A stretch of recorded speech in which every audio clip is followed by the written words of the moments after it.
آگے بڑھیں، آپ کو بتائیں کہ کوٹ ادو ضلع بننے کے بعد مختلف محکموں کے دفاتر کا قیام عمل میں لانے کا سلسلہ جاری ہے۔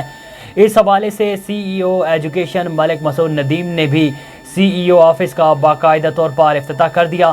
اس موقع پر سی ای او ایجوکیشن ملک مسعود نے A1 ٹی وی سے خصوصی گفتگو کرتے ہوئے کیا کہا، آئیے آپ کو سناتے ہیں۔